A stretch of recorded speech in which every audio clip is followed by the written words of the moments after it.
Barry Dixon, how you doing, man? I'm doing great. It's been a while. It's been a long while. I miss since you, I've brother. seen you. I miss you. Oh my gosh, man! You got my heart, man. When you were first met you, I think you were what, 14 years old? Yeah, 14. Wow. Yes, sir. That was So amazing.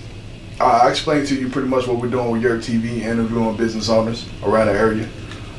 So let's start out with where you're from and how you grew up. I am a product of what they call a military brat. Okay. My dad was in the Air Force. As a matter of fact, he fought in the Korean War. And so I was born in Chicago. And then from there, I lived in different places. New York, North Carolina, New Jersey, just all over the places. His last duty station was in North Carolina at Cherry Point. Gotcha. Okay. What made you stay in North Carolina? That's a good question. North Carolina is really a great state. Actually, it's kind of middly in the middle in terms of the other states. In terms of its location, north and south. It's close to the coast, so the beautiful beaches. But then it's wide enough where it has beautiful mountains. I think my father initially, he had I'm proud of a big family too. It was 8 of us, man. And so brothers and sisters and mom and dad. And he found that this was a pleasing state to raise kids and education. And so I think it was initially from his decision. But after I grew up and graduated and got married, and I found that along the way that I had a really passion to help people in this state, be a part of this state, and just help some of the needs that are in the area. Okay, that's good to hear. What's the name of your company? Dixon Social Interactive Services Incorporated. Okay. I know it's a long name, man. You smiling already. But you're familiar with the reason why. I'll give you a little story. Before I initially started this business, I was a social worker, as a profession. And but prior to becoming a social worker and working for the Department of Social Services, I also worked in the community as an assistant coach. Oh my gosh, I worked with community block grant programs, like Martin County Community Action. I was a job developer, employment counselor. I worked with the clerk of court, administrative office of court, office of juvenile justice program. So I did a lot of community and social things. So it just felt right to call it social interactive. And Dixon is long, and to integrate all those services into an entity or some organization that would be could cover all grounds and be real holistic. That's where it came from. Okay. How long you been in this business? I started in 1999, man. We're going on 20 years, man. Wow. 20 years doing this particular area, which is predominantly behavioral health or mental health. But we specialize. So we do social work. Gosh, we work in the faith-based community. We work in the education. My parents and my siblings were educators, so we work in the school systems. We just work everywhere. We're just community oriented. I know back when in about 2006 or 7, when I first met you, you guys had like a transition school program. You still have that? We still are endorsed to provide those services. A lot of the focus has shifted somewhat from the school system in this county, in this area of North Carolina, and has shifted more toward persons who are in recovery, persons who are transitioning from being incarcerated or living homeless and trying to get into the community and find jobs and find a place to live and how to function successfully. And a lot of the federal and state funding has gone that way. And in this business, you kind of got to go with where the money goes, and so you can provide the services. So our focus is more that way in the programs that we provide. But we still provide services to children who are at risk. There was a time when you guys, I think right along when I met you, or sometime after, maybe a year or two, Pitt County was rated third in the state with long and short-term suspensions. Word. Oh. Yeah, and so we had that big project we have at one of the middle schools where some of the fraternities and sororities on East Carolina University campus came to us and said, we want to do something to help our kids. We want to mentor them.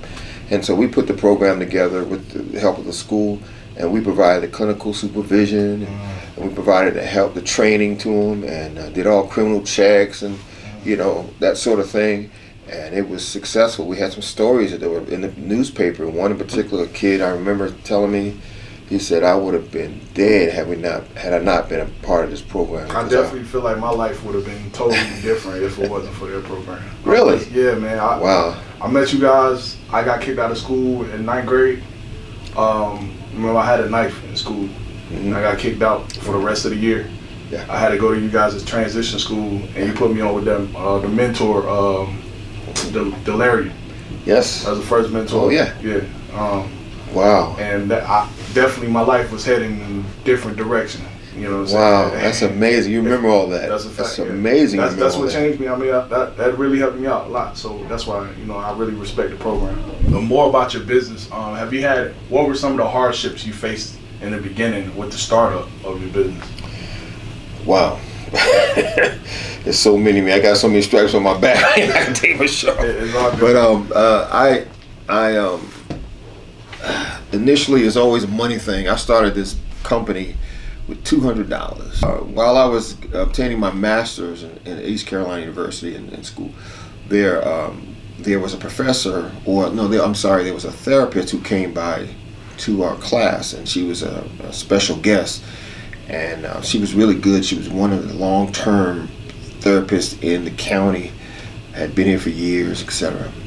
Well, after you graduate, after you leave that class, sometimes you don't see them anymore and stuff, and I hadn't seen her anymore. Until this certain particular time, I kind of bumped into her, I think in the community somewhere, I can't remember exactly. But she said, hey, I got this young man for you, I want you to mentor. And at that time, I had just got out of school, just graduated, I was trying to look for ways to pay off that school loan. And so she said, well, I think you'd be good. And I was thinking, ma'am, I really need a part-time job. I don't know about mentoring if I got some extra time. Well, she said, well, I just wait. I think I'll be able to find some money for you. And so I didn't think about it anymore. And I went through my little processes of trying to find a part-time job, and it was getting close to the time where I start making payments toward my loan, and I didn't have any extra money. And this is the surprising part of it. I'm a Christian. I believe in God, and it's a value I hold dear to me.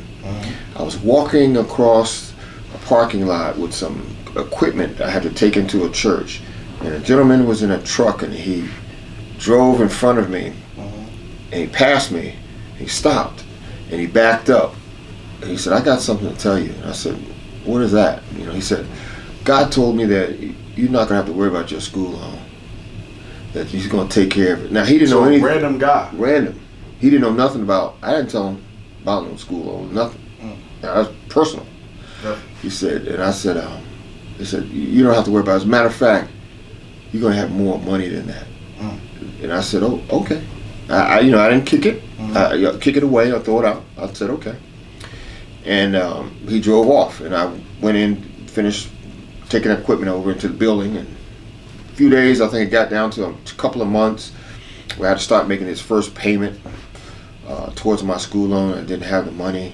I get a call, and that call was from that lady who I bumped into the store, who had saw me and said she wanted me to mentor a young man. And she said, "Yeah, you still want to mentor this young man?" I said, "I guess so, yeah." She said, "Well, I just found some money for you." And it was enough money to pay my school loan monthly amount and have extra. And that's how I started in this business. I got in I mentored a young man to this day. He keeps up with me. He was a product of crack baby. And so he had a lot of disorders, a lot of psychosis that he was dealing with himself. And our job was to provide treatment to him and to mentor him and show him how to be successful. I did an excellent job with it, and they liked it so much they started sending me all these children. And I was one person, so I couldn't do it all.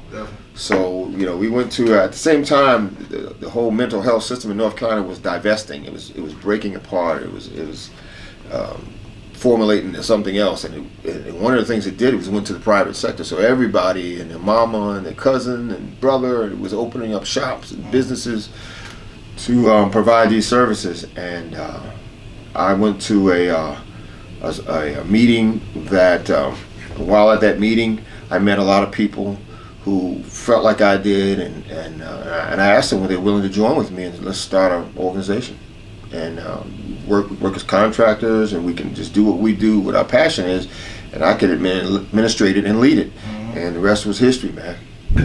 So you started with $200. That's $200. Nothing's impossible, man. With you mentoring and being a father, did that ever clash at times? Yeah, it did. And the way it clashed,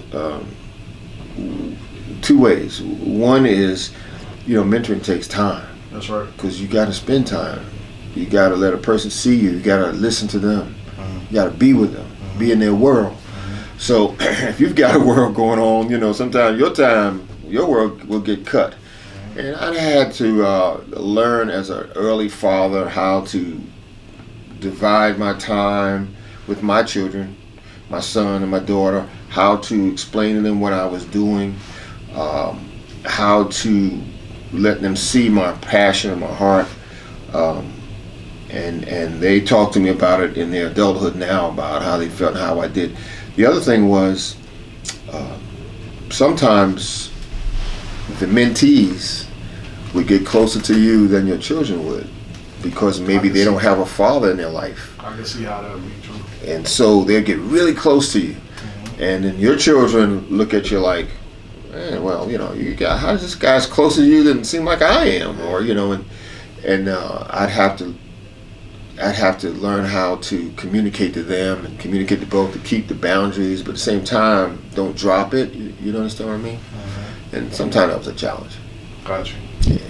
So what would you tell the youth that will be looking into getting into this type of business or starting their own business at all? What would you say to someone? Well, anybody who wants to start their own business is always a plus. Yes, sir. Because like Don King used to say, only in America. In America, you can be anything you want. Yes, America has a lot of problems going on right now in our government, in our society, in our world. I mean, things are challenging the United States right now as we speak. Right. But America still is the best country on earth. It has the most revenue. It has the most opportunity. It has the most resources.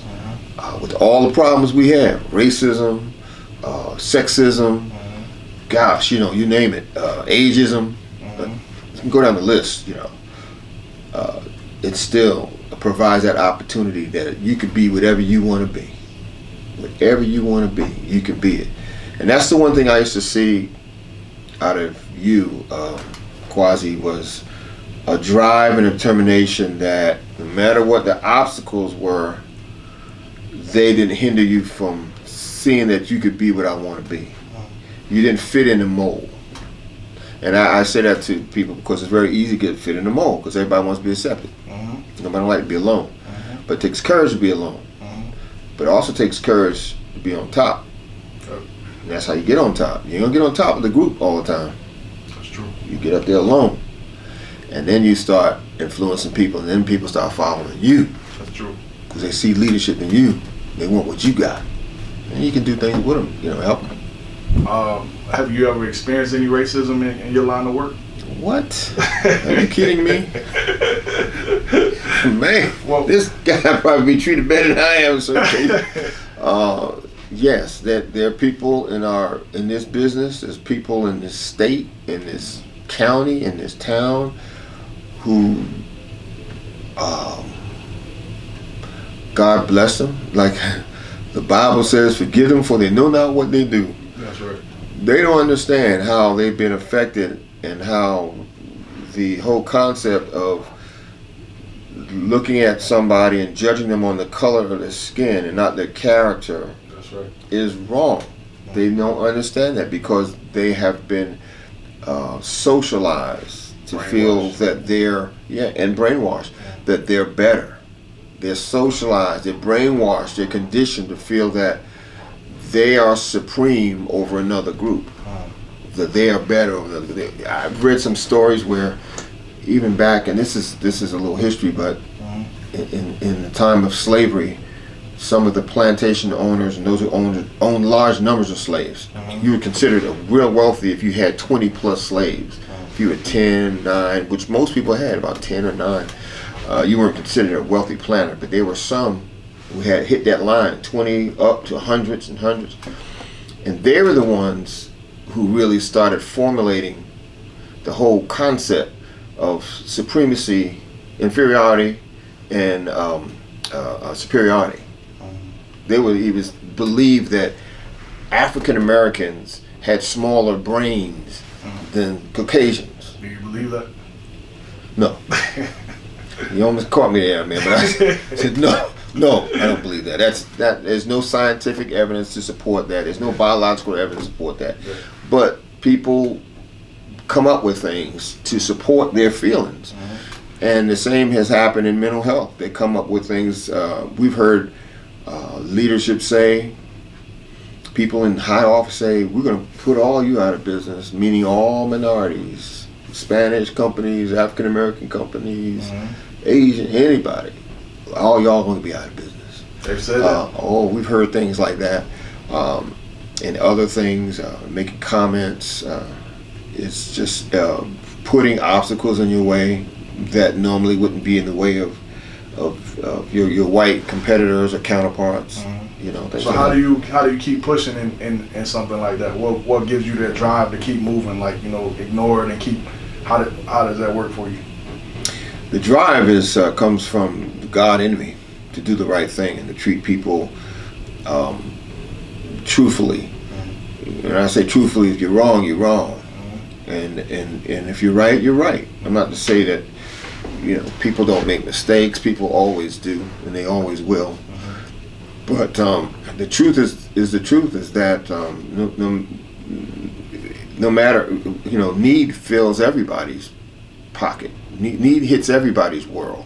It don't matter if you're white, black, or brown, or yellow, or red, or whatever. It's going to touch you. Everybody. Disease touches everybody.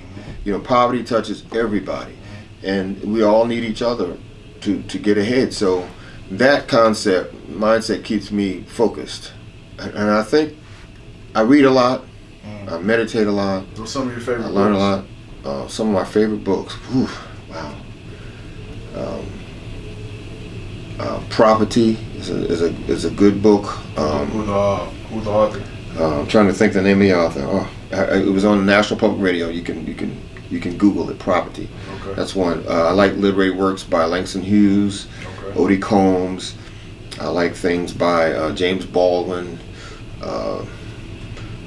Man, there's so many. Edward Lewis Cole. There's so many books out here. I read so many things I read. And now, with social media and internet, there ain't no excuse. Yeah, definitely. You can find out anything you want to find out. I was reading last night the presidency of Andrew Jackson and his whole makeup, and it was amazing. It really his social development and the way he grew up and his whole world, his environment that he grew up in, really played into his presidential decision making and the influence he had on American society and what he thought about. Now, during his time, he was largely involved in a lot of territorial, I'll say, for lack of a better word, conflicts with Native Americans. He was a leader in a lot of wars. He was instrumental in passing policy to replace them in certain areas, doing treaties and so forth. And they played in a lot of his thinking. They had to do a lot with his thinking was about them as a people, and it was just interesting. And I'm a sociologist with in my undergrad years, and so the study of people always fascinates me. Yeah. Where do you see you're pretty successful now, but where do you see yourself in 2 years from now? What do you see yourself accomplishing in 2 years? Well, first of all, I don't see myself as successful. I'm very humble in what God has done. What you see me attaining or doing, it's all because of the God in my life and me putting Him first in my life and my family, and second in people, loving people and treating people like I would want to be treated, and I will always have that. It's not all about a dollar and money, and that comes. Yeah. That comes along. Your needs get met if you treat people right, because people will support you. They will believe in you if you give them respect and value and attention. You follow me? But in 2 years, 2 to 3 years, I still see myself involved. My passion is people, so I'll always be involved in things that involve people in their betterment. And whether it's a program, whether it's this, whether it's coaching, teaching, preaching, whatever, I just do it. I just like doing it. I think I'll always do that. So specifically, I can share with you our strategic plan maybe in another TV interview. But for generally speaking, that's what I'll be doing. You have any other plans of expanding? Yes, there's a big need toward the when Hurricane Matthew came and hit. It displaced a lot of people, and that was out toward Lenore County, Wayne County, Robeson County. And then when Florence came right back, it did worse in Wade County. It was hitting those other counties as well. So it seems to be the focus of the need right now. And so we are, I would like to be able to go and help people there. Work with FEMA, work with Rural Economic Development, other programs, the university, Small Business Administration University of East Carolina. They have a lot of programs that help people like they've been displaced, don't have no homes, still now living in hotels, man. Even from the recent hurricane? Even from Matthew, which is in 2016. Yeah, that's wild. So it's been good doing that, and as well as stuff home. I'm still involved in organizations here. I'm involved in Pitt County Coalition on Substance Abuse here, which deals with underage drinking and prevention and treatment. And I'm also involved in what's the other? I'm also involved in the homeless shelter here. I'm involved with National Association of Advancement of Colored People, and the NAACP here. I got so much stuff, man, going on, bro.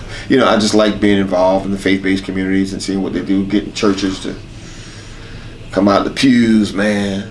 Get in the streets, help folks out, like like they used to do. I think they got a little comfortable, but and I understand it. So there's a lot of things. I'm always involved in Pitt County schools to some extent. It's special, man.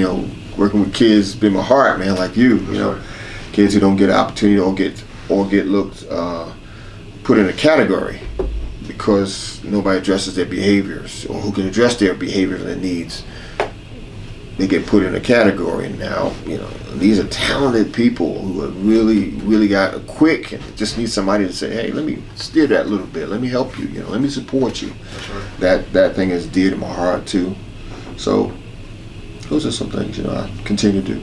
Yes. You have anything else you want to say to the people? It's going on YouTube, Facebook, and Instagram. So I like to say, keep your head up. Going through tough times, and there's nothing impossible. Just gotta believe. You gotta keep your hand to the grind and grind it. If you are eligible to vote, understand the power of the vote. Understand that does affect things on a large scale, which affects you on a smaller scale. And just be encouraged. Every day is a new day, and that's what I like to say. Thank you. How can people contact you?